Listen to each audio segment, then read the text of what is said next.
time tin ani medwa matin wayala pesa ni ng'ama ni kode ni bedo gi professor ka nyokoni ni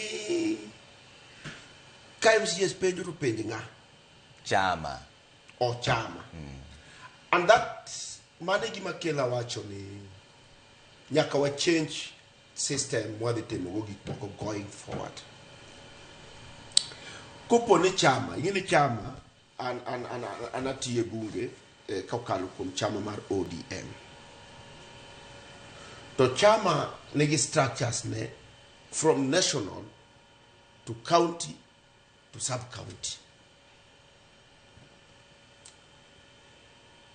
Kapod wadhi kaka wadhi ni kuponi samoro on accusation mar professor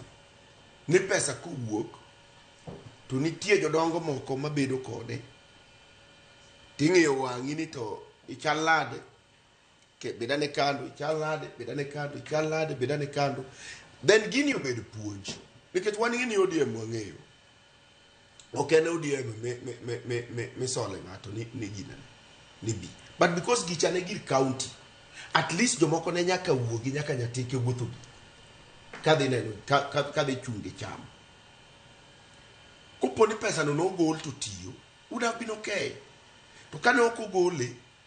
bende is okay we need to know from the very chama nikech ibiro wabiro yene gima dwa kelo integrity questions in the party to koro nyalo hinyo kaka jochama yakwa bed joma wuothie adieri okay mondo adieri ne mondo konyo. Okay. Nyaoke koro ang'o manyaka koro chama tim sani nikech koro gini ochopo kama koro ng'ane wacho kama koro waduoga ne chama ka. Ang'o ma koro nyaka chama tim sani